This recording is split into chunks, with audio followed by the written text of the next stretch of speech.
1963년 대만 남부의 해안 도시 타이난. 이곳에서 오늘날 실리콘밸리를 이끄는 거인 젠슨황이 태어났습니다. 당시 대만은 농경사회에서 벗어나 급격한 산업화의 물결을 맞이하고 있었습니다. 골목마다 작은 공장들이 들어섰고 거리에는 낡은 기계 소리와 사람들의 바쁜 발걸음이 끊이지 않았죠. 덥고 습한 이 도시에서 그의 아버지는 에어컨 엔지니어였습니다. 뜨거운 열기를 식혀주는 복잡한 기계들을 다루며 성실하게 가족의 생계를 책임지셨죠. 한편 어머니는 매일 아이들을 앉혀두고 영어를 가르쳤습니다.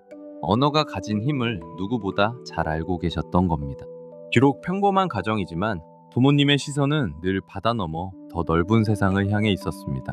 두 분은 자녀들이 이 작은 섬나라에 머물기보다는 글로벌 무대에서 마음껏 꿈을 펼치기를 간절히 바랐습니다.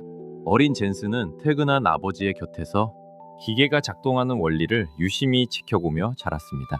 부품을 분해하고 조립하고 다시 움직이게 만드는 신기한 과정. 그 작고 순수한 호기심이 바로 훗날 인공지능 시대를 열어갈 기술을 향한 첫걸음이었습니다. 또한 어머니가 매일 짚어주던 낯선 영어 단어들은 어린 그의 머릿속에 새로운 세계의 지도를 넓게 그려주었죠.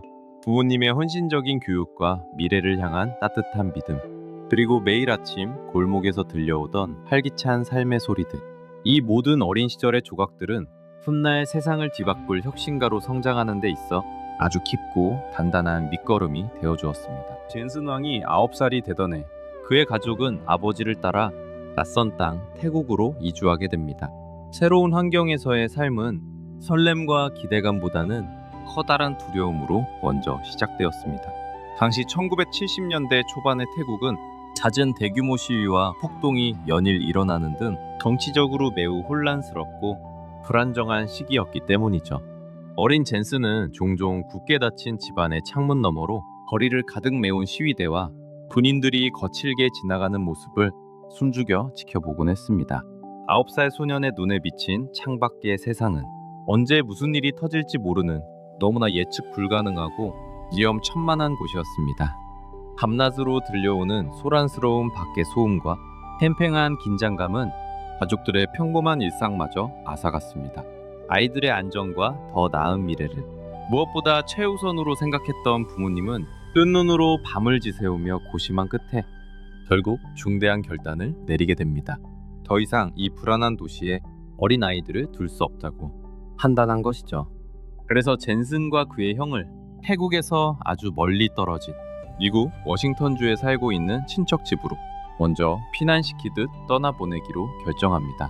아직 부모의 품이 절실하게 필요한 10살도 채 되지 않은 어린 소년에게 가족과의 기약 없는 이별은 너무나도 두렵고 감당하기 힘든 일이었습니다.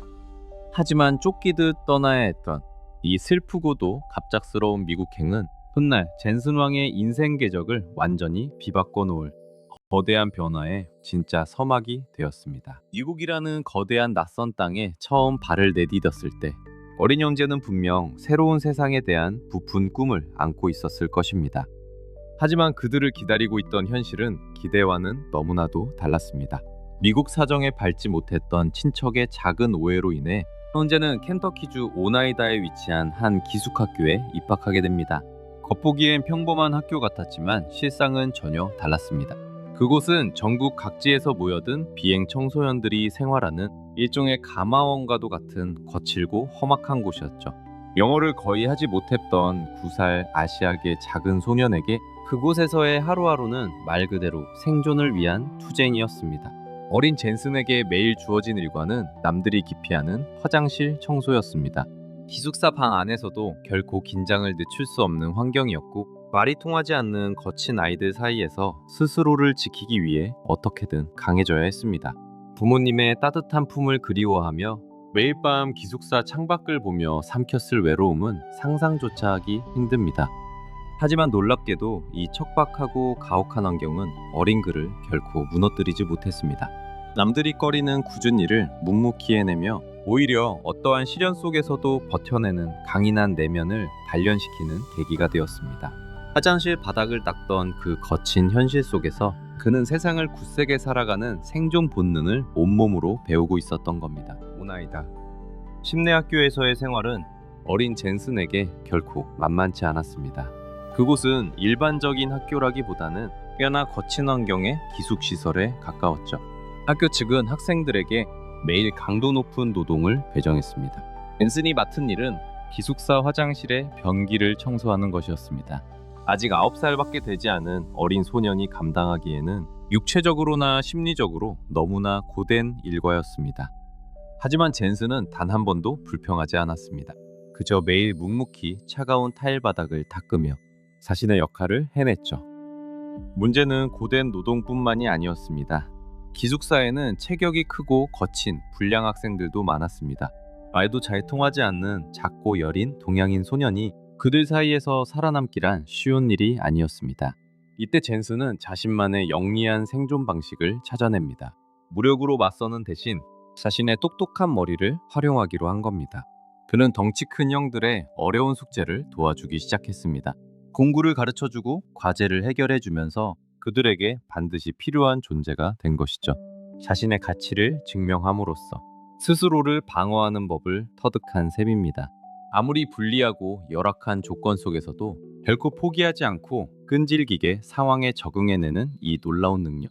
이때 몸으로 배운 생존의 감각과 문제 해결 능력은 훗날 세상에서 가장 치열하다는 실리콘밸리의 생태계 속에서 그의 기업이 살아남고 정상에 오르는 가장 강력한 무기가 되어줍니다. 기숙사 학교에서의 거칠고 고된 생활 속에서도 어린 젠슨은 결코 좌절하지 않았습니다.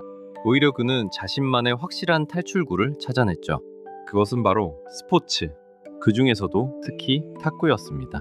그는 탁구대 앞에 설 때마다 주변의 모든 소음과 혼란이 사라지는 것을 느꼈습니다.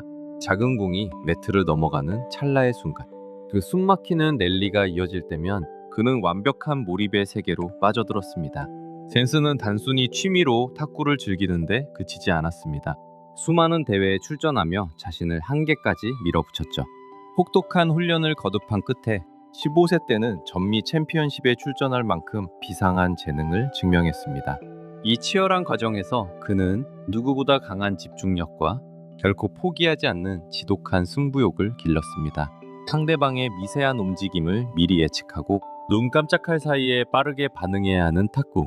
어쩌면 이 스포츠는 훗날 그가 마주하게 될 세상과 아주 많이 닮아 있었습니다. 쉴 새 없이 쏟아지는 복잡한 변수 속에서 남들보다 먼저 기회를 포착하고 순간적인 결단을 내려야 하는 비즈니스 세계 말입니다. 작은 탁구대 위에서 다져진 그 예리하고 민첩한 감각은 훗날 실리콘밸리에서 가장 혁신적인 기업을 이끄는 단단한 밑거름이 되어주었습니다. 수년의 길고 외로운 시간이 무겁게 흘렀습니다. 그리고 마침내 기다리던 기적이 찾아왔죠. 부모님이 드디어 미국 이민 허가를 받아 오리건주 포틀랜드 외곽에 정착하게 된 것입니다. 젠슨과 그의 형에게는 참으로 꿈만 같은 순간이었습니다. 살아남기 위해 매일 긴장해야 했던 기숙학교를 떠나 마침내 그토록 그리워하던 부모님의 품으로 돌아왔습니다. 오리건주의 새 집은 평온하고 따뜻했습니다. 가족이 다시 한 지붕 아래 모여 함께 밥을 먹는 일상. 그 소박한 일상은 소년의 마음에 깊은 안정감을 주었죠. 생존에 대한 걱정이 사라지자 그의 진짜 재능이 빛을 발하기 시작했습니다. 안정적인 환경 속에서 그는 학업에 매진했습니다. 고등학교에 진학한 젠슨은 특히 수학과 과학의 세계에 깊은 흥미를 느꼈습니다. 그리고 운명처럼 새로운 기술과 마주하게 됩니다. 당시 세상에 막 첫 선을 보이기 시작한 개인용 컴퓨터라는 놀라운 기계였죠. 까만 화면 위로 깜빡이는 커서와 코드들은 호기심 많은 소년에게 무한한 우주처럼 보였습니다. 힘들었던 타향살이를 묵묵히 버텨낸 보상이었을까요? 가족의 든든한 사랑과 아낌없는 지원 속에서 새로운 기술을 향한 그의 순수한 열정은 훗날 세상을 뒤흔들 거대한 꿈의 씨앗이 되어 이 평온한 오리건주의 작은 방에서 조용하지만 아주 단단하게 뿌리를 내리고 있었습니다. 고등학교 시절부터 남다른 학업 성취를 보였던 젠슨 황은 겨우 16살이라는 아주 이른 나이에 오리건 주립대학교에 진학합니다. 그가 선택한 전공은 바로 전기공학이었습니다. 당시 1980년대 초반은 개인용 컴퓨터 기술이 서서히 태동하며 세상을 바꿀 준비를 하던 역동적인 시기였습니다. 대학에 들어간 그는 마이크로 프로세서와 반도체의 경이로운 세계에 완전히 매료되고 맙니다.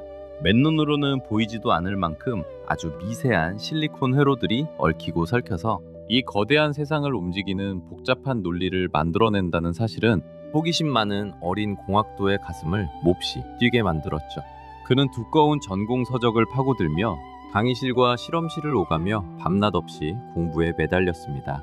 넓은 대학 캠퍼스는 그에게 그저 지식을 암기하는 단순한 배움의 공간이 아니었습니다. 앞으로 다가올 미래 기술의 거대한 흐름을 스스로 읽어내고 자신만의 확고한 지적 토대를 다지는 치열한 훈련장이었죠. 그리고 이 중요한 시기, 그는 학업적인 성취 외에도 인생에서 가장 값진 인연을 만나게 됩니다. 바로 같은 전기공학 전공 수업을 들으며 실험 파트너로 처음 만났던 로리 밀스입니다. 어두운 실험실에서 함께 복잡한 회로를 조립하고 어려운 과제를 묵묵히 해결하며 키워간 두 사람의 깊은 유대감은 훗날 어떠한 시련에도 흔들리지 않고 평생을 함께하는 든든한 동반자 관계로 이어지게 됩니다.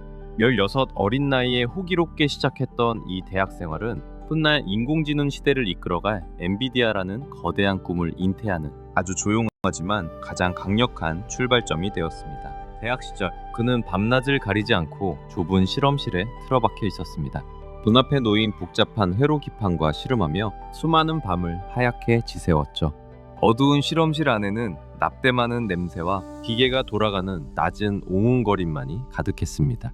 그는 눈에 보이지 않는 미세한 전기 신호들이 물리적인 반도체 부품들을 거치며 아주 정확한 논리 연산으로 변환되는 과정을 지켜보았습니다. 단순한 전기의 흐름이 정보가 되고 마침내 하나의 시스템으로 깨어나는 순간, 이 경이로운 과정을 직접 손으로 만지고 눈으로 확인하며 그는 컴퓨터 아키텍처의 뼈대를 아주 탄탄하게 다져나갔습니다. 당시 대부분의 동기들은 눈에 바로 보이고 화려한 결과를 내는 소프트웨어 프로그래밍에 더 큰 매력을 느꼈습니다. 시대의 흐름도 점차 소프트웨어 중심으로 넘어가고 있었죠. 하지만 그는 조금 다른 시각을 가지고 있었습니다. 소프트웨어가 아무리 무한한 상상력을 펼친다 해도 결국 그 모든 혁신은 간단한 하드웨어라는 물리적 기반 위에서만 현실이 될 수 있다고 믿었거든요. 가장 밑바닥에 있는 기술의 근본을 이해하지 못하면 진정한 도약을 이뤄낼 수 없다는 것이 그의 확고한 철학이었습니다. 반도체와 회로에 대한 이 치열하고 집요했던 탐구의 시간, 그 고독했던 대학 시절의 땀방울은 훗날 전 세계 그 누구도 상상하지 못했던 완전히 새로운 개념의 프로세서를 탄생시키는 가장 강력한 원동력이 되어줍니다. 대학을 졸업한 젊은 젠슨 왕은 주저없이 새로운 세계로 발걸음을 옮겼습니다. 그의 시선이 머문 곳은 캘리포니아의 눈부신 태양 아래 자리 잡은 실리콘밸리였습니다. 세계 기술 혁신의 심장이자 수많은 꿈들이 치열하게 부딪히는 곳이었죠. 1980년대 초반의 실리콘밸리는 그야말로 마법 같은 변화가 일어나는 역동적인 시기였습니다.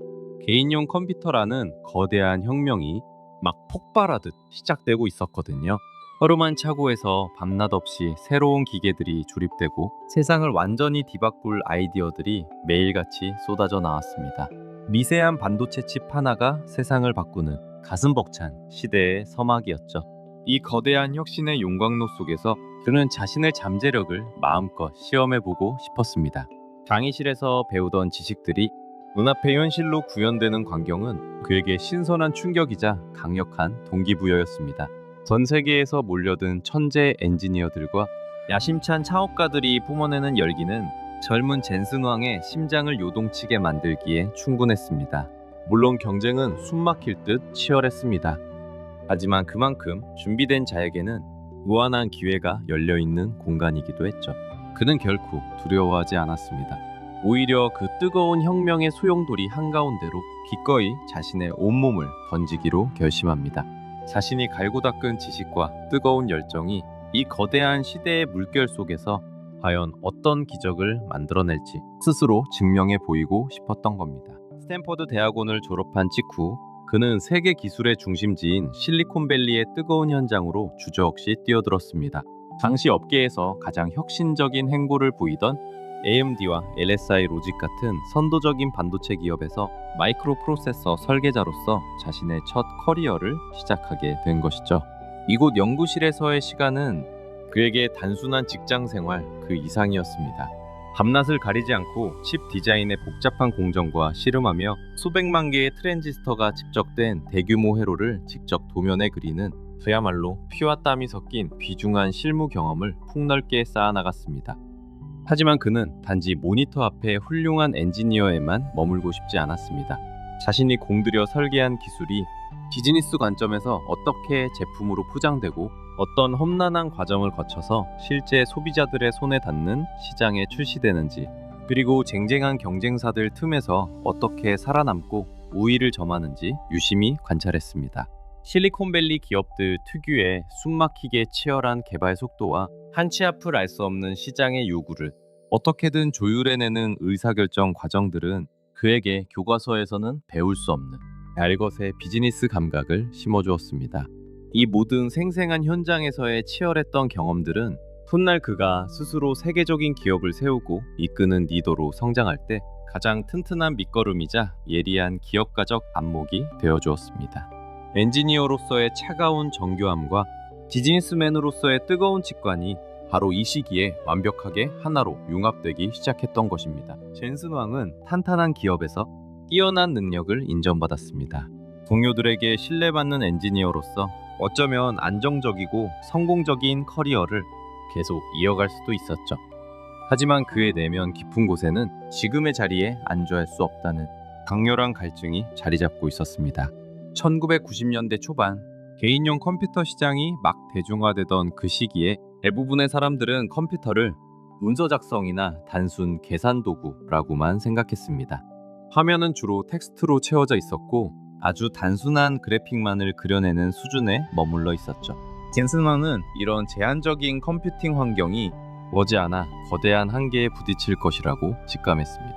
앞으로 다가올 미래의 세상은 시각적으로 훨씬 더 복잡하고 역동적으로 변할 것이 분명했기 때문입니다. 끊임없이 움직이는 방대한 데이터와 사실적인 3D 그래픽을 매끄럽게 처리하려면 기존의 프로세서와는 설계부터 완전히 다른 전혀 새로운 형태의 칩이 반드시 필요하다는 생각이 그의 머릿속을 강렬하게 맴돌았습니다. 그것은 단순한 기술의 발전을 넘어 컴퓨터 산업 전체의 패러다임을 근본적으로 뒤바꾸는 일이었습니다.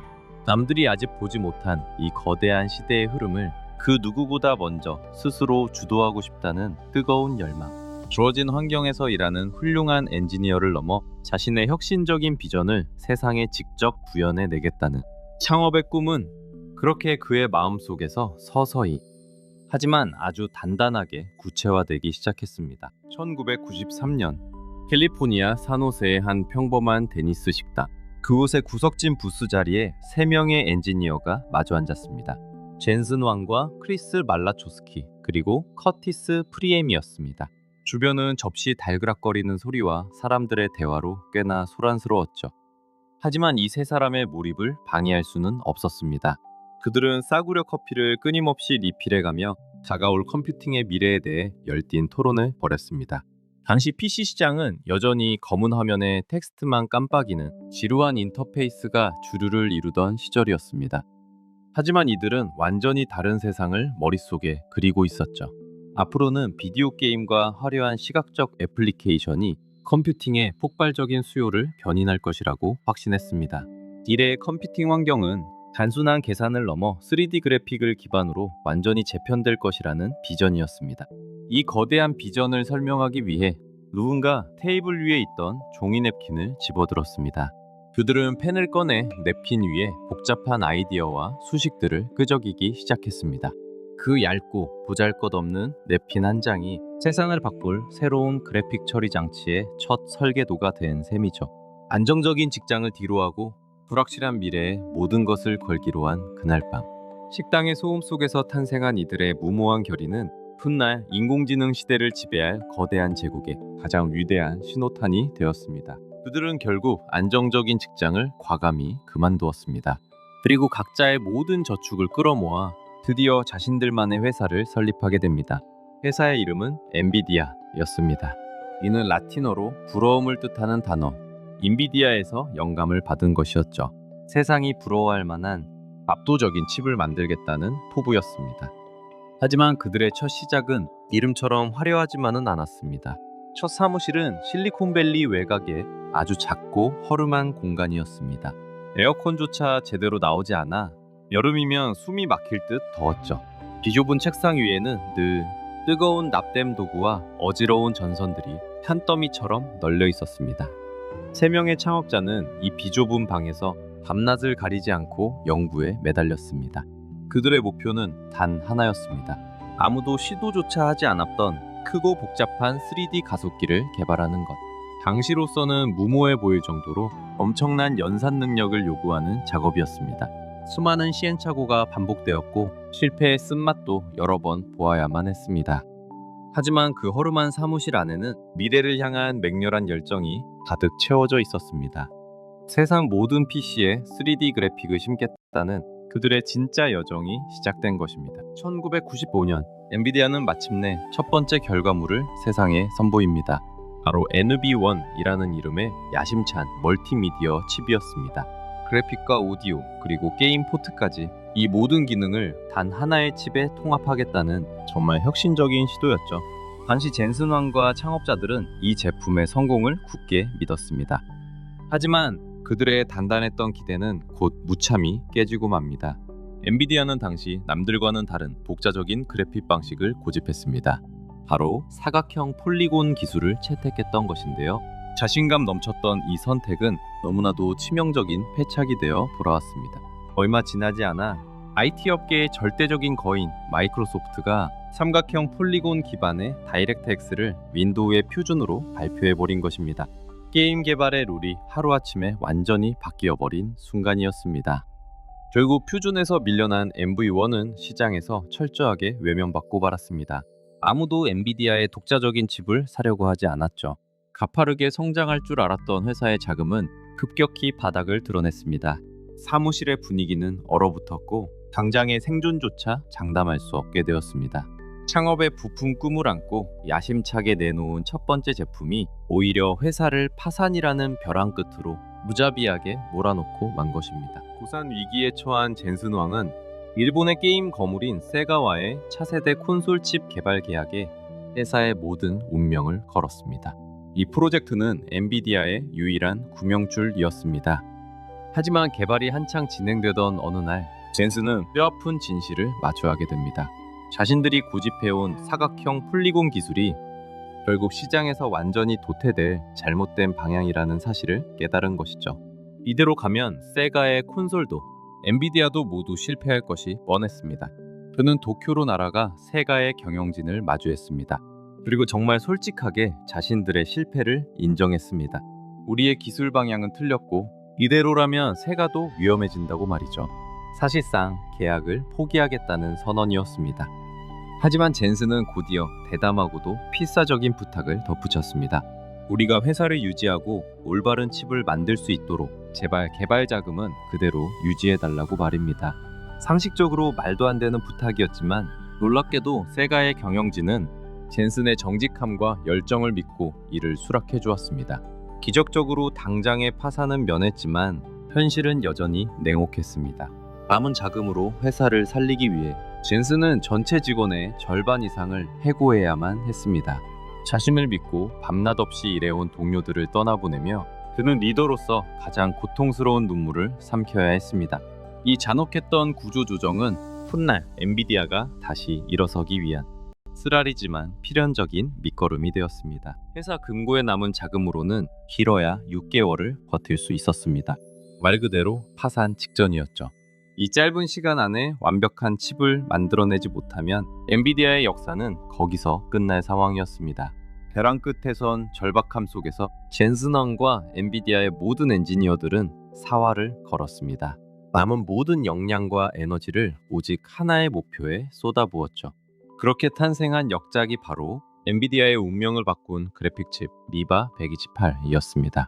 당시 시장의 가장 중요한 과제는 마이크로소프트가 제시한 새로운 3D 그래픽 표준을 따르는 것이었는데요. 아리바 128은 이 표준을 완벽하게 지원하도록 처음부터 다시 설계되었습니다. 단순히 표준만 맞춘 것이 아니라 당시 가장 잘 나가던 경쟁사들의 제품보다 압도적으로 빠른 성능을 자랑했습니다. 결과는 그야말로 시장의 판도를 뒤집는 대성공이었습니다. 출시되자마자 게이머들과 대형 PC 제조사들은 이 작고 강력한 칩에 열광했습니다. 단숨에 100만 개 이상이 팔려나가는 놀라운 기록을 세웠죠. 언제 문을 닫아도 이상하지 않았던 회사는 이 칩 하나로 기적처럼 부활했습니다. 단 한 번의 결정적인 승부수가 죽어가던 스타트업을 실리콘밸리의 중심에 당당히 세워놓은 겁니다. 이 짜릿한 반전으로 젠슨황은 최악의 위기를 최고의 기회로 바꾼 탁월한 리더로 인정받았습니다. 6개월이라는 뼈아픈 시한부 선고가 오히려 지금의 엔비디아를 만든 가장 강력한 원동력이 된 셈입니다. 위바 베이18의 극적인 성공은 단지 거대한 이야기의 시작에 불과했습니다. 엔비디아는 잠시도 쉴 틈 없이 곧바로 후속 제품인 리바 TNT를 시장에 선보였습니다. 당시 그래픽 시장의 절대 강자였던 경쟁사들을 맹렬하게 추격하며 기술의 한계를 계속해서 돌파해 나갔죠. 매년 성능을 2배로 끌어올린다는 젠슨황의 무서운 실행력은 시장에 엄청난 파장을 일으켰습니다. 이러한 눈부신 성과를 바탕으로 1999년 1월 마침내 역사적인 순간이 찾아옵니다. 엔비디아는 기술 기업들의 꿈의 무대인 나스닥에 공식 상장하게 됩니다. 증권거래소 전광판에 NVDA라는 네 글자가 선명하게 새겨지던 그날, 불과 6년 전 실리콘밸리의 낡은 데니스 식당 구석 자리에서 커피를 마시며 게임의 미래를 상상하던 새 청년의 꿈이 마침내 세계 최대의 자본시장에서 완벽하게 증명되는 순간이었습니다.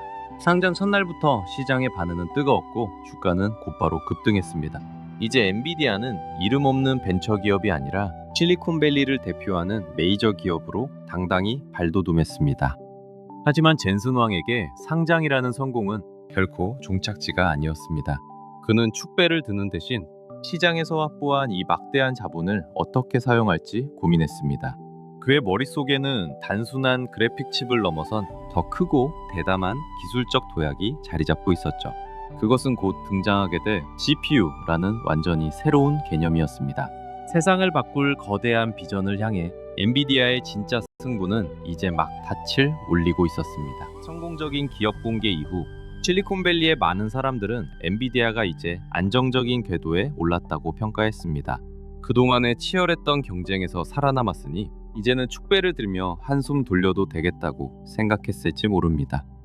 하지만 젠슨황의 생각은 완전히 달랐습니다. 오히려 그는 상장 직후부터 더욱 고삐를 죄기 시작했습니다.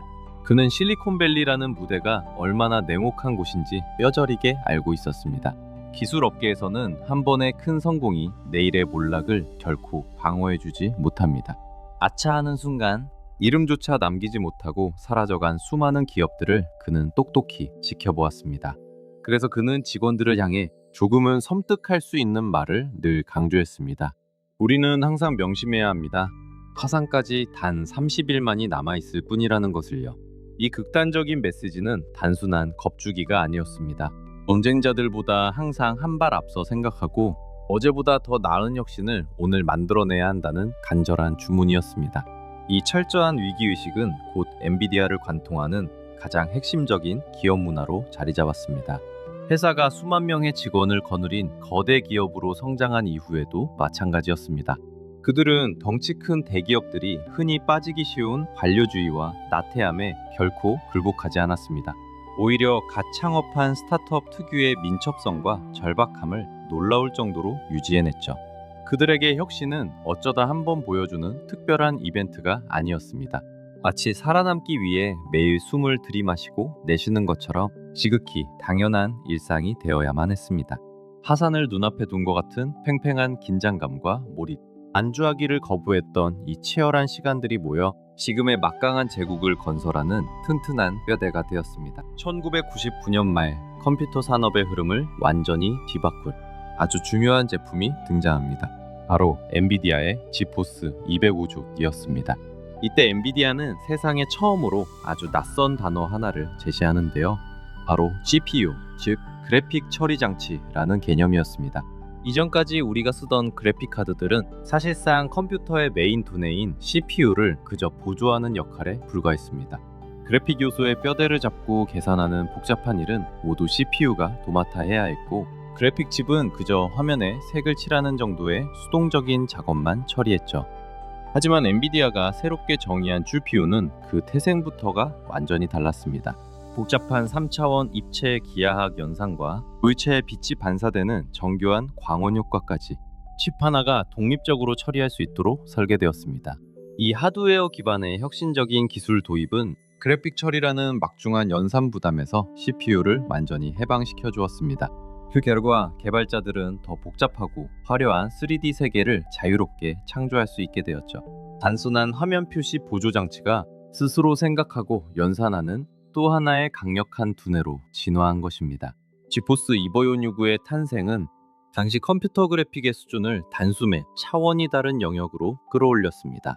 그리고 이 혁신적인 발명을 통해 엔비디아는 단순한 칩셋 제조사를 영원히 넘어섰습니다. 미래 컴퓨팅의 새로운 패러다임을 직접 정의하고 이끌어가는 진정한 산업의 거대 리더로 격상되는 역사적인 순간이었습니다.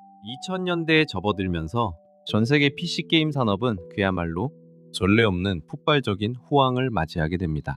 단순한 2D 픽셀을 넘어서 마치 현실을 그대로 옮겨놓은 듯한 화려하고 사실적인 3D 그래픽의 대작 게임들이 쏟아져 나오기 시작했죠. 게이머들의 눈높이는 하루가 다르게 높아졌고 그들은 더 빠르고 부드러운 화면을 구현해낼 수 있는 최고의 성능을 갈망했습니다. 이 시기 엔비디아의 GPU는 이런 시장의 거대한 갈증을 완벽하게 해소해주는 오아시스 같은 존재였습니다. 게임을 사랑하는 사람이라면 자신의 컴퓨터에 엔비디아의 초록색 로고가 박힌 그래픽 카드를 꽂는 것이 하나의 로망이자 필수 요소로 자리 잡았습니다. 당시 시장을 선점하고 있던 강력한 라이벌 3DFX와의 치열한 기술 경쟁은 아직도 전설처럼 회자되곤 합니다. 하지만 엔비디아는 특유의 빠른 혁신과 압도적인 기술력으로 이 숨막히는 레이스에서 최종 승리를 거머쥐게 되죠. 결국 경쟁사를 인수하며 종지부를 찍은 엔비디아는 더 이상 단순한 부품 제조사가 아니었습니다. 전 세계 게이머들의 절대적인 지지를 받는 게이밍 하드웨어 시장의 진정한 제왕으로 군림하게 된 것입니다. 이때 다져진 강력한 팬덤과 기술적 리더십은 훗날 엔비디아가 더 거대한 혁신을 이루는 가장 단단한 주춧돌이 되어주었습니다. 엔비디아가 게이밍 시장에서 거둔 눈부신 성공. 하지만 젠슨 왕은 단순히 화면을 빠르게 그리는 것에 만족하지 않았습니다. 그는 GPU의 근본적인 구조를 뒤바꾸는 아주 대담한 진화를 꾀했습니다. 그것이 바로 프로그래머블 쉐이더 기술의 도입이었습니다. 과거의 그래픽카드는 하드웨어의 고정된 기능만을 수행했습니다. 정해진 공식에 따라 이미지를 찍어내는 기계와도 같았죠. 게임 개발자들은 그 좁은 틀 안에서만 상상력을 발휘해야 했습니다. 물결의 자연스러운 반사나 미세한 피부 질감 같은 섬세한 표현은 기계의 한계에 번번이 가로막히기 일쑤였습니다. 하지만 프로그래머블 쉐이더의 등장은 모든 규칙을 바꿨습니다. 소프트웨어 개발자들이 GPU의 연산 과정을 직접 통제하고 프로그래밍할 수 있게 된 것입니다. 이제 그들은 스스로 빛의 굴절을 계산하고 물결의 일렁임과 그림자의 질감을 현실처럼 구현하며 자신만의 창의적인 시각 효과를 자유롭게 만들어낼 수 있었습니다. 화면 속 가상 세계는 이전과는 비교할 수 없을 만큼 깊고 풍부해졌습니다. 이것은 단순한 그래픽 기술의 업데이트가 아니었습니다. 하드웨어가 소프트웨어의 상상력을 따라가기 시작한 혁신이었습니다. 그리고 이 작은 구조적인 변화는 단지 게임을 아름답게 만드는 것에 그치지 않았습니다.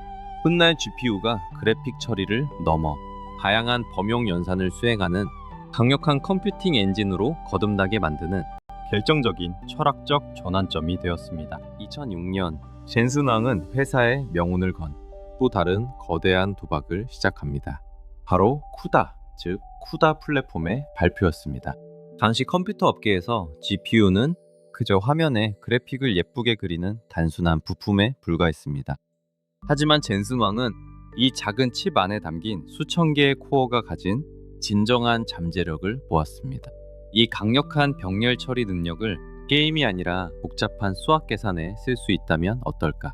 쿠다는 바로 그 질문에서 탄생한 혁명적인 소프트웨어 기술이었습니다. 복잡한 그래픽 지식이 없어도 누구나 GPU를 범용 연산에 사용할 수 있게 만든 것이죠. 과학자들과 연구자들은 환호했습니다. 기존의 CPU가 순차적으로 처리하느라 몇 달이 걸리던 방대한 데이터 계산이 한 며칠 만에 끝났기 때문입니다. 신약물질 개발, 정밀한 기상 예측, 그리고 우주 탐사 데이터 분석까지. 미래의 컴퓨팅은 수많은 데이터를 동시에 처리하는 병렬 컴퓨팅이 지배할 것이라 확신했습니다. 하지만 이 원대한 비전에는 막대한 대가가 따랐습니다. 쿠다 생태계 구축에 매년 천문학적인 자금이 투입되었고, 투자자들은 당장 돈이 되지 않는 이 거대한 프로젝트를 강하게 비판했습니다. 회사의 주가는 곤두박질 쳤지만 젠슨 왕의 굳은 신념은 흔들리지 않았습니다. 그는 세상의 모든 방대한 정보가 결국 GPU를 통해 처리될 날이 반드시 올 거라 믿었기 때문입니다. 그러나 월스트리트의 반응은 예상보다 훨씬 더 싸늘했습니다. 혁신을 향한 젠슨 황의 장기적인 열정과 달리 냉혹한 금융시장은 오직 당장의 숫자를 원했죠. 매 분기 발표되는 실적 보고서마다 애널리스트들의 날카로운 질문과 질타가 쏟아졌습니다. 쿠다 플랫폼을 생태계로 구축하고 이를 지속적으로 발전시키는 데는 그야말로 천문학적인 연구개발 비용이 매년 밑빠진 독처럼 들어갔습니다. 하지만 당장 눈에 띄는 뚜렷한 수익 모델은 어디에도 보이지 않았습니다. 투자자들의 불안감은 곧 거센 분노로 바뀌었습니다. 엔비디아가 가장 잘하는, 그리고 당장 가장 수익성이 높은 PC 게이밍 시장에 온전히 집중하지 않고 있다고 확신했기 때문입니다. 그들은 언제 열릴지 모르는 불확실한 시장에 회사의 소중한 자본을 낭비하고 있다며 경영진을 강하게 비판했습니다. 이로 인해 한때 고공행진을 하던 주가는 걷잡을 수 없이 큰 폭으로 추락하고 말았습니다. 끝없이 하락하는 붉은색의 주식 차트는 단순한 경고를 넘어 회사의 졸림마저 위태롭게 만들었죠. 젠슨 왕은 막대한 주주들의 압박과 회의적인 시선 한가운데에 완벽히 홀로 서야 했습니다. 급기야 월스트리트 일각에서는 그의 리더십에 의문을 제기하며 사임을 요구하는 목소리까지 터져나왔습니다. 회사의 미래를 위한 가장 위대한 결단이 역설적이게도 그에게 가장 극심한 고통과 외로운 시련의 시간을 안겨준 셈입니다. 그럼에도 불구하고 젠슨 왕은 단 한 발짝도 물러서지 않았습니다. 월스트리트의 분석가들과 투자자들은 연일 날선 비판을 쏟아냈습니다. 당장 팔리지도 않는 소프트웨어 플랫폼에 왜 천문학적인 연구 개발비를 낭비하느냐는 것이었죠. 주가는 곤두박질치고 회사의 졸림마저 흔들리는 듯 보였습니다. 하지만 그는 쿠다가 단순한 그래픽 처리 기술을 넘어 컴퓨터 역사상 가장 위대한 도약이 될 것이라 굳게 확신했습니다. 그는 이사회 회의실에서 주주들을 상대로 몇 시간이고 끊임없이 미래를 설명하며 설득해야 했습니다. 당장의 초라한 성적표 앞에서도 그는 고집스럽게 쿠다 생태계를 넓혀갔습니다. 그의 시선은 시장이 아닌 대학교 연구실을 향했습니다. 전 세계 주요 대학에 엔비디아의 GPU를 무상으로 보냈고, 수많은 학생들이 자연스럽게 쿠다 프로그래밍을 배울 수 있도록 아낌없이 지원했습니다. 젊고 뛰어난 두뇌들이 쿠다를 이용해 복잡한 과학 문제를 풀기 시작한 것입니다. 이것은 단순한 제품 지원이 아니었습니다. 누구도 상상하지 못했던 미래의 생태계를 가장 밑바닥부터 선점해 나가는 거대한 씨앗이었습니다. 당장의 눈앞의 이익 대신 10년 후의 세상을 선택한 그의 끈기, 그 외롭고도 굳건한 뚝심이 빛을 발할 시간이 서서히 다가오고 있었습니다. 시간이 흐르면서 젠슨 왕의 그 고집스러웠던 예상은 서서히 현실이 되기 시작했습니다. 처음에는 아주 작은 변화였지만 그 파급력은 곧 과학계 전체를 뒤흔들었습니다. 은하의 탄생을 계산하는 천체 물리학자들부터 복잡한 분자 구조를 연구하는 양자화학자, 그리고 지구의 기후변화를 예측하는 기후학자들까지 전 세계의 수많은 과학자들이 쿠다를 적극적으로 도입하기 시작한 것입니다. 이유는 아주 단순했습니다. 기존의 중앙 처리 장치로는 몇 달씩 걸리던 방대한 시뮬레이션 연산이 쿠다를 사용하면 단 며칠 만에 끝났기 때문입니다. 곧이어 전 세계 대학 연구실에서는 아주 흥미로운 풍경이 펼쳐졌습니다. 거대한 슈퍼컴퓨터를 구매할 예산이 없었던 가난한 연구원들이 놀라운 대안을 찾아낸 것입니다. 그들은 시중에서 쉽게 구할 수 있는 저렴한 엔비디아의 게이밍 그래픽 카드 수십 개를 사들였습니다. 그리고 그것들을 촘촘하게 연결해 연구실 한 구석에 자신만의 미니 슈퍼컴퓨터를 직접 구축했습니다. 게임을 위해 만들어진 칩이 인류의 가장 복잡한 난제를 푸는 열쇠가 된 셈이죠. 누가 강요한 것도 아니었습니다. 쿠다는 그 압도적인 성능과 접근성을 무기로 서서히 학계와 연구소의 보편적인 표준 도구로 깊게 뿌리를 내렸습니다. 그리고 이것은 곧 다가올 거대한 기술적 폭발을 준비하는 아주 조용한 도화선이 되었습니다. 2012년 오랜 침체기에 빠져 있던 인공지능 역사에 길이 남을 결정적인 사건이 발생합니다. 수십 년간 이어진 이른바 AI의 겨울 속에서 당시 기술계에는 컴퓨터가 고양이와 개를 스스로 구별하는 것조차 불가능에 가깝다는 회의론이 지배적이었습니다. 이러한 척박한 상황에서 열린 글로벌 이미지 인식 경진대회 이미지넷. 이 대회에서 토론토 대학의 제프리 힘튼 교수팀이 선보인 인공지능 알렉스넷은 모두를 경악하게 만들었습니다. 기존의 한계를 비웃기라도 하듯 다른 참가자들을 압도적인 점수 차이로 따돌리며 우승을 차지한 것입니다. 오답률을 무려 10% 이상 단번에 낮춘 기적 같은 성과였죠. 수백만 장의 이미지를 스스로 분석하고 학습해낸 이 놀라운 결과 뒤에는 아주 특별한 비밀 무기가 숨겨져 있었습니다. 그것은 바로 복잡한 딥러닝의 막대한 연산을 감당하기 위해 동원된 단 2장의 엔비디아 그래픽카드였습니다.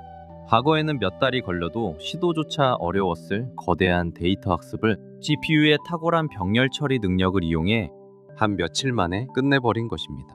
수천 개의 코어가 동시에 작동하며 데이터를 처리하는 이 방식은 딥러닝이라는 잠자는 거인을 마침내 깨워냈습니다. 이날의 승리는 단순한 대회 우승을 넘어섰습니다. AI가 스스로 진화하기 위해서는 압도적인 연산 능력이 절대적으로 필요하며 그 핵심 엔진이 바로 엔비디아의 GPU라는 사실이 전 세계에 충격적으로 증명된 순간이었습니다. 화면에 그림을 그리던 그래픽카드가 마침내 인공지능의 심장으로 다시 태어나는 역사적인 변곡점이었습니다. 알렉스넷의 압도적인 성공은 전 세계 컴퓨터 과학계에 엄청난 충격을 안겨주었습니다. 딥러닝이라는 아이디어 자체는 오래전부터 있었지만 문제는 언제나 연산 속도였습니다. 수많은 데이터를 학습시키려면 기존의 CPU로는 몇 달이 걸리는 지루하고 고통스러운 작업이었죠. 그런데 그 공식이 완전히 깨졌습니다. 연구자들은 앞다투어 전자상가로 달려가 게임용으로 팔리던 엔비디아의 그래픽카드를 싹쓸이하기 시작했습니다. CPU로 수개월이 걸리던 방대한 연산이 GPU를 사용하자 단 며칠 만에 끝나는 기적이 일어난 겁니다. 대학의 연구실마다 컴퓨터에 그래픽카드를 주렁주렁 매달아 놓는 진풍경이 벌어졌죠. 이 기이하고도 폭발적인 현상을 젠슨 황은 결코 놓치지 않았습니다. 그는 게임 그래픽을 처리하던 이 칩이 이래 인공지능의 두뇌가 될 것임을 본능적으로 직감했습니다. 그리고 매우 빠르고 과감한 결단을 내립니다. 회사의 모든 자원과 역량을 인공지능 분야에 쏟아붓기로 한 것입니다. 단순히 하드웨어의 성능을 높이는 데 그치지 않았습니다. AI 연구자들이 더욱 쉽게 새로운 모델을 개발할 수 있도록 딥러닝 전용 소프트웨어를 끊임없이 최적화해 나갔습니다. 엔비디아의 칩 없이는 사실상 제대로 된 AI 연구가 불가능해지는 생태계를 미리 구축해둔 셈입니다. 다가올 인공지능 시대의 인프라를 통째로 지배하기 위한 거대하고 치밀한 설계가 본격적으로 시작된 순간이었습니다. 2016년 젠슨 황은 샌프란시스코의 작은 사무실을 직접 방문했습니다. 그곳은 당시만 해도 이제 막 걸음마를 뗀 신생 연구단체 오픈AI의 사무실이었습니다. 오픈AI의 창립자들은 인류를 위한 혁신적인 AI를 만들겠다는 원대한 꿈을 꾸고 있었습니다.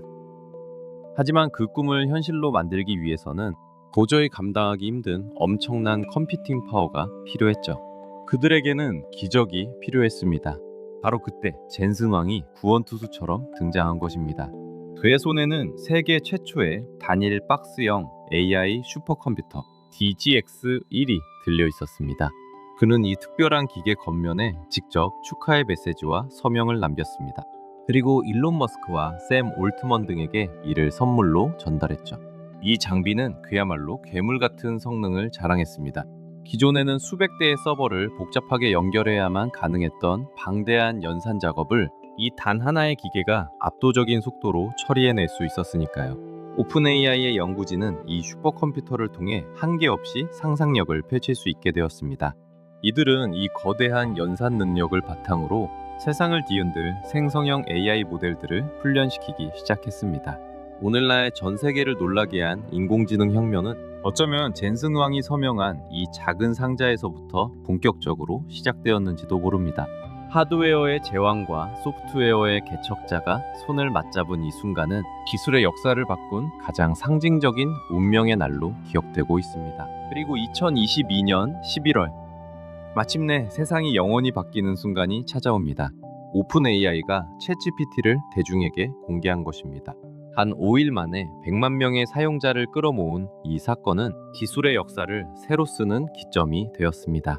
인간처럼 자연스럽게 대화하고 복잡한 코드를 짜내며 시를 쓰는 놀라운 인공지능의 등장은 그야말로 AI 빅뱅이었습니다.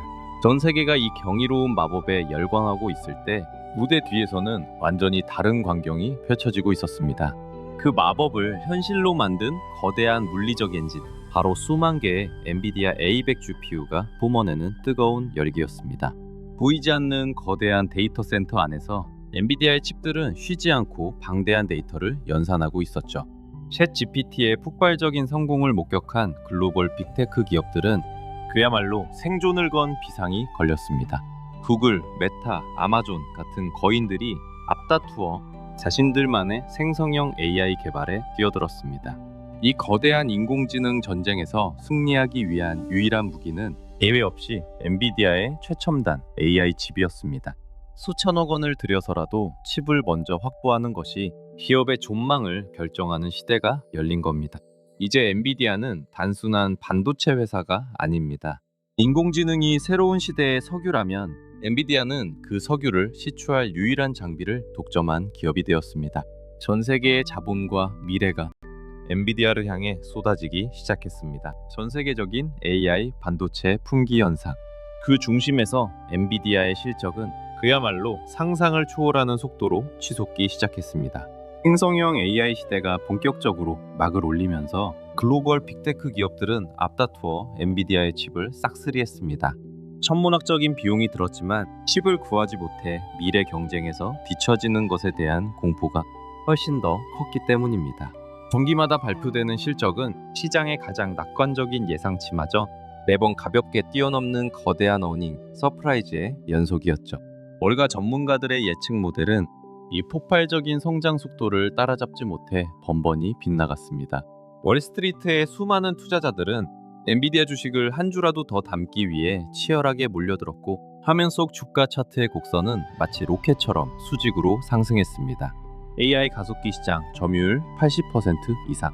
이 압도적이고 독점적인 지위는 어떤 경쟁자도 흔들 수 없을 만큼 견고했습니다. 시가총액 1조 달러를 돌파하고 얼마 지나지 않아 새로운 장벽들을 차례로 무너뜨리며 랠리를 이어가는 기적 같은 순간들. 엔비디아는 어느새 세계에서 가장 가치 있는 기업 중 하나로 우뚝 섰습니다.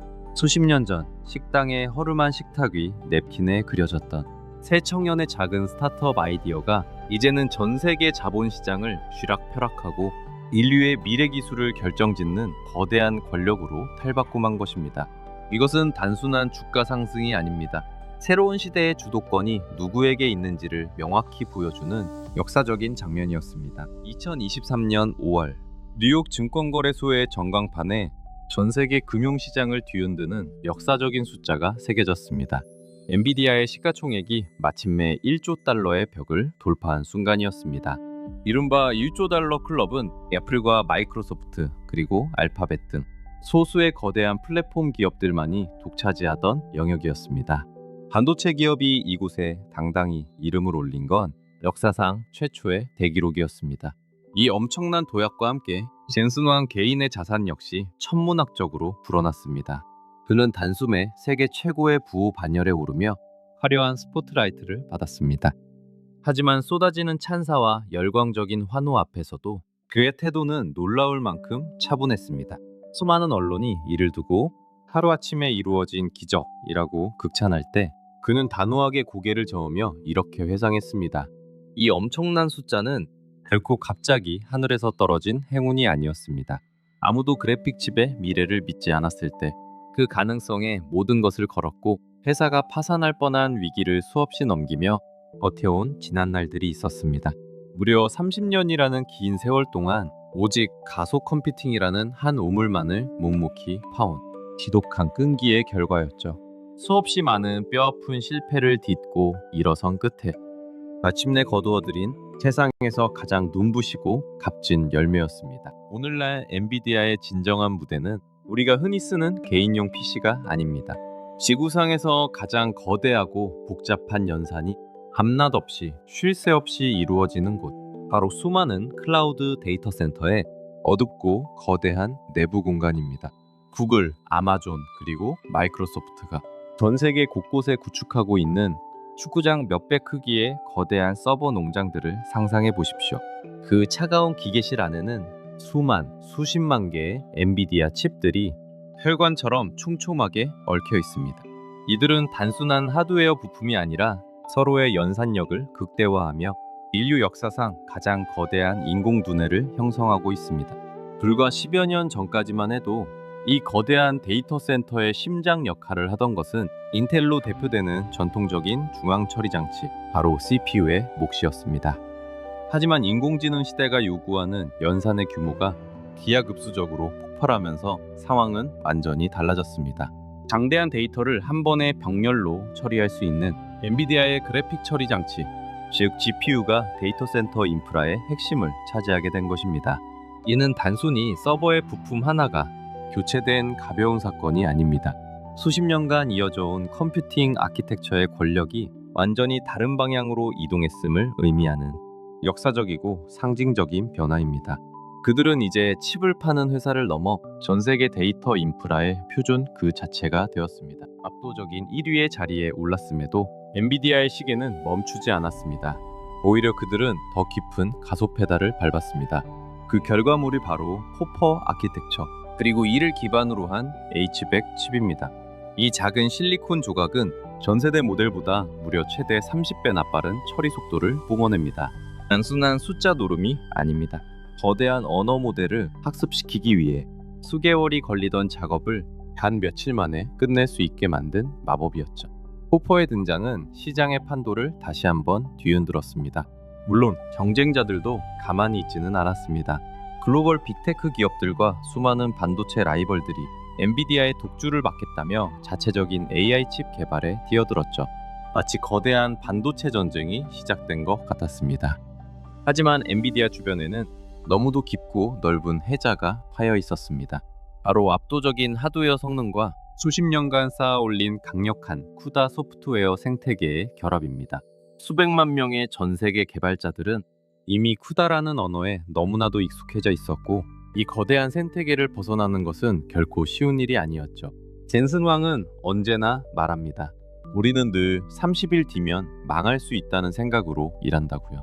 이러한 절박함과 끝없는 혁신에 대한 갈망이 엔비디아를 항상 경쟁자들보다 한 발 앞서게 만듭니다.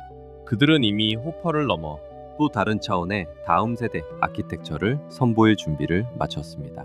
대중의 머릿속에 각인된 젠슨 왕의 가장 강력한 이미지는 무엇일까요?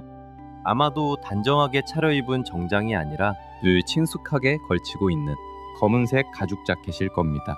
그는 수십 년 동안 최첨단 기술을 소개하는 신제품 발표회나 전 세계의 이목이 쏠리는 중요한 공식 석상에서 거의 예외 없이 이 검은색 가죽 자켓을 고집해 왔습니다. 실리콘밸리에는 이처럼 자신만의 고유한 시그니처 룩을 가진 창업자들이 꽤 있습니다. 스티브 잡스의 검은색 터틀넥이나 마크 저커버그의 단출한 회색 티셔츠처럼 말이죠. 젠슨 왕의 가죽 자켓 역시 매일 아침 옷을 고르는 데 쓰이는 에너지를 최소화하겠다는 지극히 실용적인 철학에서 출발했습니다. 일상의 사소한 선택을 줄이는 대신 그 에너지를 온전히 기업의 미래를 좌우할 중요한 결정을 내리는데 집중하겠다는 뜻입니다. 하지만 그의 가죽 자켓에는 단순히 실용성 이상의 의미가 담겨 있습니다. 가죽 자켓이 풍기는 특유의 강렬하고 자유로운 이미지가 있죠. 그것은 마치 무대 위를 장악하는 록스타나 거칠게 돌진하는 길거리 파이터를 연상시킵니다. 오늘날 엔비디아는 전 세계에서 가장 무겁고 거대한 기업 중 하나가 되었지만 여전히 작은 스타트업과 같은 민첩함과 뜨거운 투지를 잃지 않고 있습니다.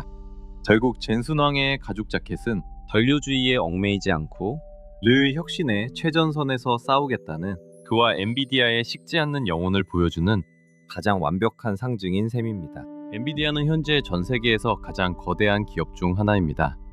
하지만 놀랍게도 이 거대한 조직은 마치 이제 막 시작한 스타트업처럼 빠르고 민첩하게 움직입니다. 그 비결은 바로 독특하고 극단적으로 평평한 조직 구조에 있습니다. 젠슨 왕은 전통적인 피라미드식 보고 체계를 극도로 꺼립니다. 그는 수십 명의 경영진과 실무 리더들에게 중간 단계를 거치지 않고 직접 보고를 받습니다. 가공된 아름다운 보고서보다는 현장의 날 것 그대로의 데이터를 직접 확인하는 것을 선호하죠. 중간 관리자의 층이 두꺼워지면 필연적으로 정보의 병목 현상이 생기고 의사결정이 느려지기 때문입니다. 이러한 수평적 구조 덕분에 회사의 가장 중요한 의사결정은 최상위층에서 말단 엔지니어까지 어떠한 왜곡이나 지연 없이 곧바로 전달됩니다. 반대로 현장의 생생한 아이디어 역시 단숨에 최고 경영자에게 도달하죠. 그의 이런 철학은 일상적인 회의 방식에서도 아주 명확하게 드러납니다. 그는 소수만 모이는 비밀스러운 1대1 회의를 피하고 가능한 많은 직원이 동시에 참여하는 크고 열린 회의를 고집합니다. 정보가 권력이 되는 기존의 기업 문화와는 완전히 반대의 길을 선택한 것이죠. 이곳에서는 직급이 높고 낮음이 전혀 중요하지 않습니다. 누구나 자유롭게 손을 들어 의견을 내고 때로는 대표와 치열하게 기술적인 논쟁을 벌이기도 합니다. 모든 구성원이 같은 정보를 투명하게 공유하고 다 함께 같은 방향을 바라볼 때 조직의 혁신은 가장 빠르고 강력하게 일어난다는 것을 그는 너무나도 잘 알고 있었던 것입니다. 그의 리더십 스타일을 한마디로 정의하자면 가차없는 솔직함입니다. 엔비디아의 회의실은 언제나 팽팽한 긴장감이 감돕니다. 아무리 화려한 프레젠테이션이라도 핵심이 없다면 소용없습니다. 그는 보고를 받을 때 조금이라도 논리적인 결함이 보이거나 아이디어가 부족하면 지위 고하를 막론하고 그 자리에서 즉각적이고 날카로운 비판을 쏟아냅니다. 때로는 잔인하게 느껴질 정도로 뼈아프고 직설적이죠. 이런 문화를 처음 접하는 사람들은 당황하거나 상처를 받기도 합니다. 하지만 이 혹독한 질문 세례에는 아주 분명한 목적이 있습니다. 그것은 결코 누군가를 깎아내리거나 개인을 공격하려는 것이 아닙니다. 오직 치명적인 기술적 오류를 가장 빠르게 찾아내고 우리가 만드는 제품의 완성도를 극한으로 끌어올리기 위한 엔비디아만의 생존 방식입니다. 혁신이 멈추면 도태되는 반도체 시장에서 어설픈 타협은 곧 실패를 의미하기 때문입니다. 시간이 지나면서 직원들은 자연스럽게 깨닫게 됩니다. 그의 혹독한 피드백 이면에는 완벽을 향한 순수하고도 뜨거운 열정이 자리하고 있다는 것을요. 그렇기에 직원들은 이 강도 높은 문화를 기꺼이 수용합니다. 오히려 그 투명한 솔직함 속에서 문제의 본질을 마주하고 서로의 한계를 뛰어넘으며 세계 최고의 엔지니어링 팀으로 성장해 나가는 것입니다. 엔비디아의 사내 문화 중 가장 유명하고 강력한 문구는 바로 이것입니다. 빛의 속도로 움직여라. 기술의 변화 주기가 상상을 초월할 정도로 빠른 실리콘밸리에서 속도는 곧 기업의 생명과도 같습니다. 특히 인공지능과 그래픽 처리 장치의 세계는 어제 혁신적이었던 기술이 오늘 구형이 될 만큼 그 변화가 극심하죠. 이런 가혹한 환경 속에서 젠슨 왕은 완벽한 결정을 내리기 위해 시간을 지체하는 것을 무엇보다 경계합니다. 그는 모든 정보가 취합될 때까지 가만히 기다리지 않습니다. 오히려 상황이 불안전하더라도 일단 신속하게 결정을 내리고 행동에 나서는 방식을 훨씬 더 선호하죠. 행여나 그 결정이 틀렸다면 어떻게 할까요? 그 누구보다 빠르게 실패를 인정하고 즉각 궤도를 수정하면 된다고 믿습니다. 이른바 빠른 실패를 두려워하지 않는 과감한 실행력입니다. 실제로 엔비디아가 지금까지 걸어온 험난한 길은 수많은 시행착오와 발빠른 수정의 연속이었습니다. 완벽함을 기약하며 멈춰있기보다는 거친 파도 속으로 기꺼이 뛰어드는 실행력. 그것이야말로 이 치열한 경쟁 환경에서 살아남는 유일한 방법임을 그는 자신의 긴 경영 여정을 통해 증명해 보였습니다. 결국 빛의 속도라는 그들의 모토는 단순히 남들보다 서두르자는 단순한 의미가 아닙니다. 거대한 변화의 파도를 가장 먼저 타고 넘으려는 엔비디아만의 가장 날카로운 생존 전략인 셈입니다. 젠슨 왕이 이끌어온 엔비디아의 지난 30년은 사실 수많은 파산 위기를 아슬아슬하게 넘겨온 생존의 역사와도 같습니다. 단 하나의 제품 주기가 빗나가도 도태되어 버리는 냉혹한 실리콘밸리에서 뼈아픈 실수는 곧 기업의 무덤이 되곤 합니다. 창업 직후 야심차게 내놓은 첫 제품의 처참한 실패, 회사의 문을 영영 닫을 뻔한 세가와의 계약 위기, 천문학적인 비용을 쏟아부은 쿠다 개발과 시장의 냉혹한 조롱, 그리고 수차례 겪어야만 했던 끔찍한 주가 폭락까지 돌아보면 낭떠러지가 아닌 곳이 없었습니다. 하지만 젠슨 왕은 결코 그 실패들 앞에 무릎 꿇거나 도망치지 않았습니다. 오히려 그는 책임을 묻기보다 원인을 투명하게 분석하는 문화를 만들며 흔들리는 직원들 앞에서 이렇게 말하곤 했습니다. 우리는 실패한 것이 아닙니다. 그저 우리의 여정을 걷고 있는 중일 뿐입니다. 그에게 숱한 실패가 남긴 상처와 흉터는 혁신을 향해 나아가며 얻어낸 가장 자랑스러운 훈장이었습니다. 가장 고통스러운 실패의 순간을 회피하지 않고 똑바로 마주하는 것. 그리고 그 속에서 얻은 뼈아픈 교훈을 다음 도약의 튼튼한 발판으로 삼는 것. 위기를 성장의 연료로 치환해내는 이 거대한 회복 탄력성이야말로 엔비디아가 그 어떤 경제적 한파나 지독한 경쟁 속에서도 끝내 살아남을 수 있었던 가장 강력한 무기였습니다. 실패를 두려워하지 않고 기꺼이 온몸으로 부딪히는 태도.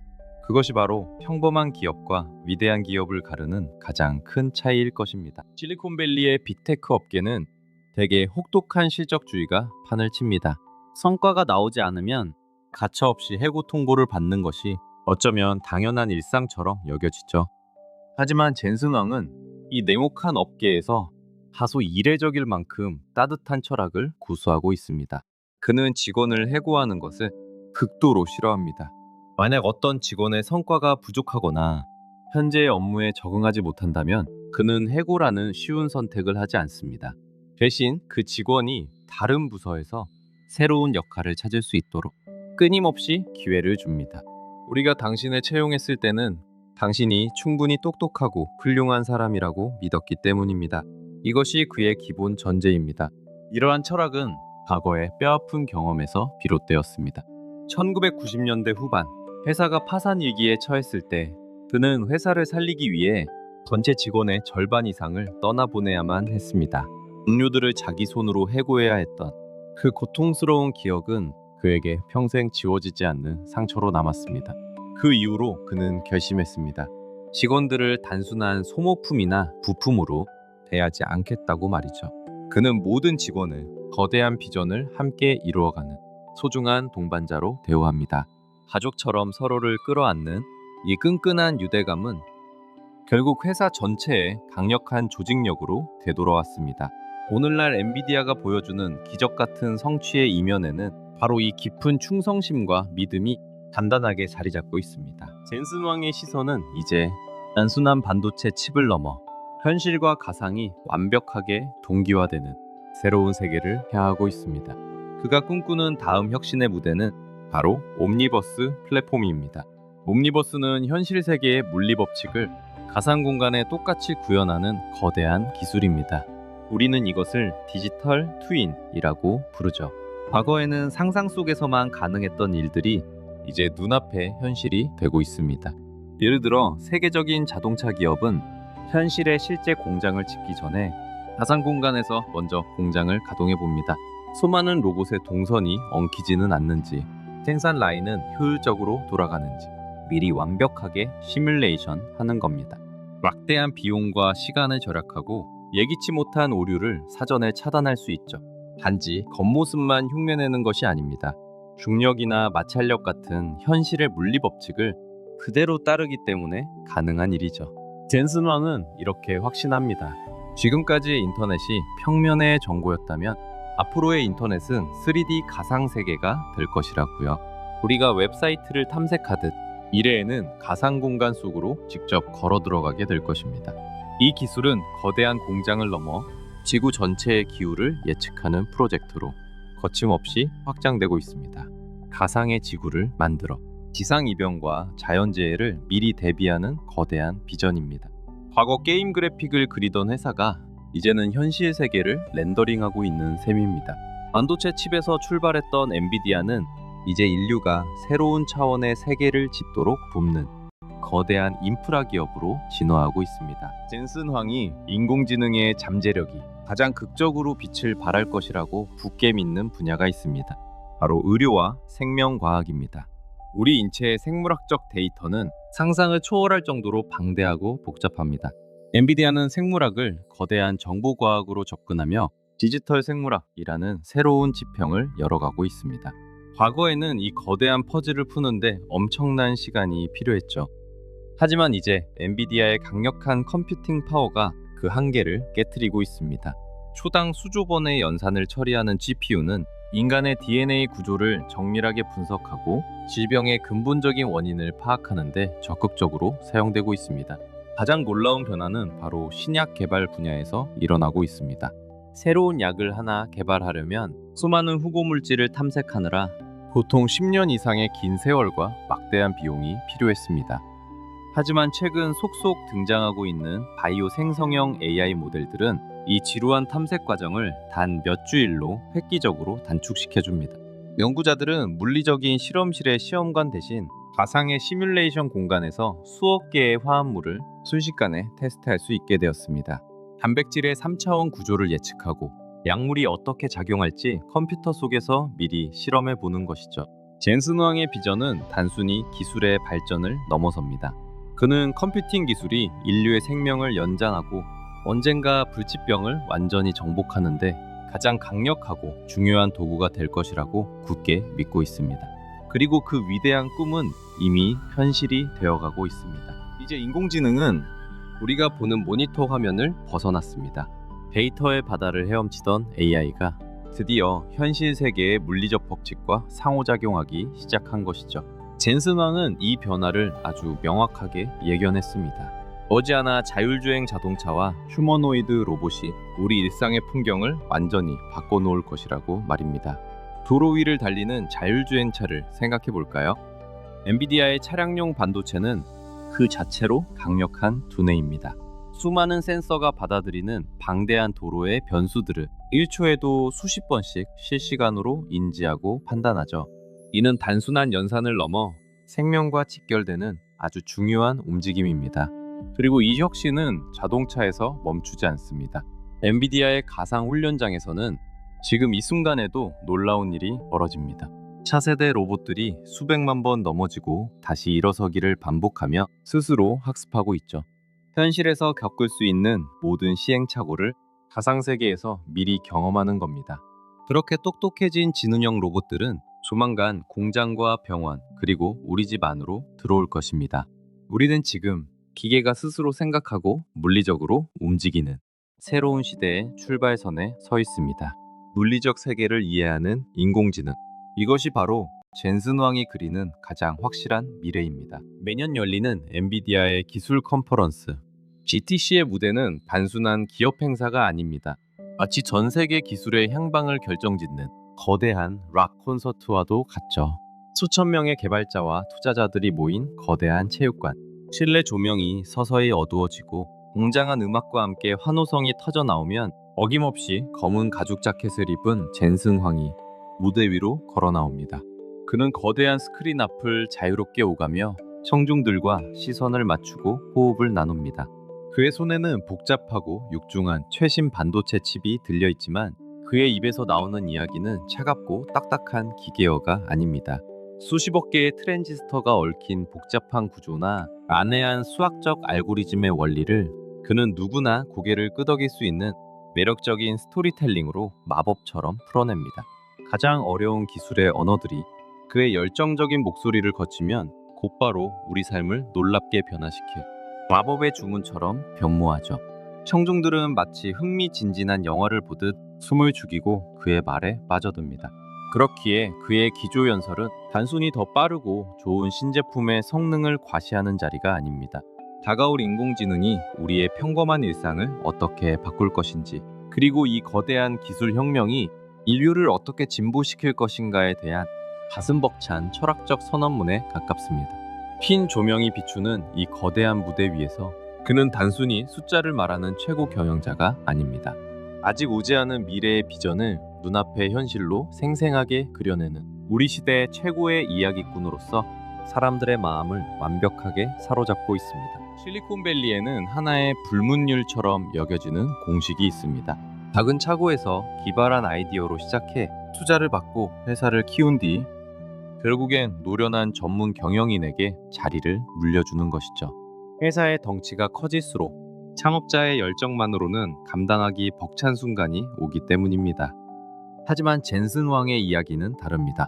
1993년 허름한 식당 구석에서 동료들과 회사를 세운 이래 그는 무려 30년이 넘는 긴 세월 동안 단 한 번도 CEO의 자리에서 내려오지 않았습니다. 수많은 기술 기업들이 명멸하는 실리콘밸리의 치열한 역사 속에서 그렇게 오랜 기간 회사를 직접 이끄는 창업자는 그가 유일합니다. 닷컴 버블의 붕괴, 글로벌 금융위기, 그리고 수차례의 크립토 겨울까지 그 모든 풍파를 정면으로 맞서며 회사를 굳건히 지켜냈습니다. 그는 단지 결제 서류에 사인만 하는 관리자가 아닙니다. 여전히 검은색 가죽 점퍼를 입고 무대에 오르며 제품의 가장 깊은 세부 사항까지 꿰뚫고 있는 집요한 엔지니어입니다. 동시에 누구보다 먼저 다가올 미래의 방향을 읽어내고 회사가 나아갈 길을 가리키는 나침반이기도 하죠. 수십 년 전 GPU의 잠재력을 믿었고 인공지능이라는 미지의 영역에 모든 것을 걸었던 그의 선택은 결국 세상을 바꾸어 놓았습니다. 지치지 않는 열정과 날카로운 통찰력, 그리고 기술을 향한 진심. 이 모든 것이 모여 젠슨 황을 당대 최고의 테크 비저너리이자 실리콘밸리의 살아있는 전설로 만들었습니다. 1993년 데니스 식당의 구석진 작은 테이블에서 시작되었던 젠슨 왕의 여정. 그 소박했던 출발점은 이제 인류가 맞이한 가장 위대한 지적 도약인 인공지능 시대의 한복판에 도달했습니다. 그는 세상의 수많은 정보가 새로운 지능으로 변환되는 이 거대한 혁명의 물결을 최전선에서 이끌고 있습니다. 모두가 불가능하다고 말했던 길을 걸어온 그였기에 이 모든 엄청난 성취 앞에서도 그는 여전히 첫날의 겸손함과 생존을 향한 절박함을 잃지 않고 있습니다. 그의 상징과도 같은 검은색 가죽 재킷은 성공에 안주하지 않겠다는 다짐처럼 보입니다. 그의 시선은 결코 지금 우리가 열광하는 현재에 머물러 있지 않습니다. 그의 머릿속은 이미 우리가 상상조차 하지 못한 10년 후의 기술 그리고 먼 미래의 청사진을 치열하게 그려나가고 있죠. 어쩌면 그에게 오늘은 늘 새롭게 시작하는 첫날일지도 모릅니다. 실패를 두려워하지 않고 기꺼이 위험을 감수하며 계속해서 질문을 던지는 그의 철학. 한계를 모르는 젠슨 왕과 엔비디아의 경이로운 항해는 아직 끝나지 않았습니다. 아니, 여전히 거세게 진행 중입니다. 그들이 새롭게 그려낸 내일의 세계는, 그리고 우리 삶을 뒤바꿀 새로운 마법은 이제 막 그 화려한 막을 올렸을 뿐입니다. 끊임없는 혁신을 향한 그의 끝나지 않은 여정. 우리가 그의 다음 걸음을 숨죽여 지켜보게 되는 이유입니다.